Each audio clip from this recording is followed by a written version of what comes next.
경북 학교 4곳 가운데 한 곳은 여전히 성면이 남아있다는 보도 앞서 전해드렸는데요. 1급 발암물질인 성면은 성인은 물론 미성숙한 학생들에게도 치명적인 질병을 유발할 수 있는데 교육부가 2019년부터 모든 학교에 성면 제거에 나섰지만 5년이 지난 지금까지도 마무리되지 못했습니다. 학교 성면 실태와 과제, 뉴스국에서 짚어봤습니다.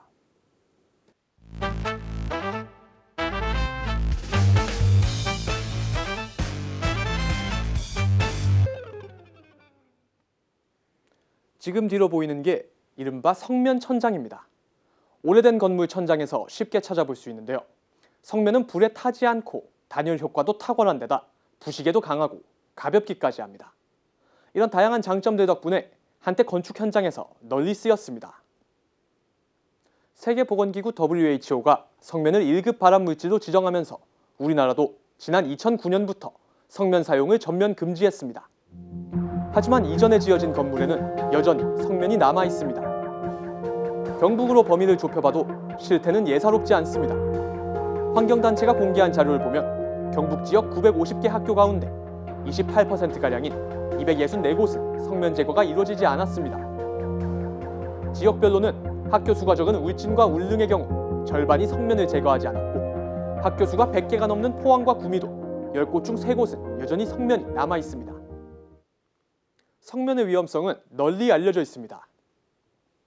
성면의 크기는 머리카락의 5000분의 1 수준, 초미세먼지와 비슷한데 호흡기를 통해 폐로 침투하고 이게 몸 안에 쌓이고 쌓이면 폐암과 악성 종피종암들을 일으킵니다.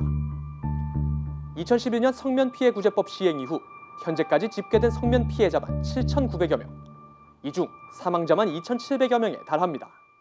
대표적인 성면 질환으로 불리는 악성 중피종의 경우에는 발병하게 되면 보통 1, 2년 안에 사망한다고 보시면 되고요. 성면으로 인한 질환은 완치는 아직은 없고 증상에 대한 완화 정도만. 학생들의 공간인 학교에서의 노출이라면 그 심각성이 더해지겠죠. 그래서 교육부는 지난 2019년부터 모든 학교의 성면 제거 작업을 추진하고 있지만 문제는 5년이 지난 지금까지도 아직 마무리되지 않았다는 겁니다. 예산 문제도 있겠지만 특수인력인 성면 제거 작업자는 물론 성면 감리 등록업체 수도 부족한 탓에 속도를 내기가 쉽지 않기 때문입니다. 또 학생들이 없는 방학 기간에만 작업을 진행할 수 있어 더 오랜 시간이 걸립니다. 기존에는 공사가 아예 안 되는 공사거든요. 성면 제거 자체가. 그래서 제가 방학 기간 이용하다 보니까 이제 여름 방학에는 소규모 물량을 대부분 하고 겨울 방학에 이제 규모가 큰 학교를 이제 하다 보니까 이제 제가 아무래도 한 번에 작업은 힘들 것 같아가지고. 전문가들은 작업 기간이 더 길어진다고 해도 더 안전하고 확실한 작업이 이루어져야 한다고 지적합니다. 안전지침과 감시 체계가 작동하지 않는다면 오히려 학교가 성면 오염 현장으로 변모할 수 있다는 거죠. 그만큼 성면 제거 때 잔재물 검사와 청소를 곧바로 실시하는 것도 매우 중요합니다. 당일 철거된 폐기물 같은 경우에는 당일 반출하는 걸로 학교 부지 내에 저장하지 않고 폐기장으로 바로바로 반출할 수 있도록 이렇게 저희는 계속 요구하고 있고요.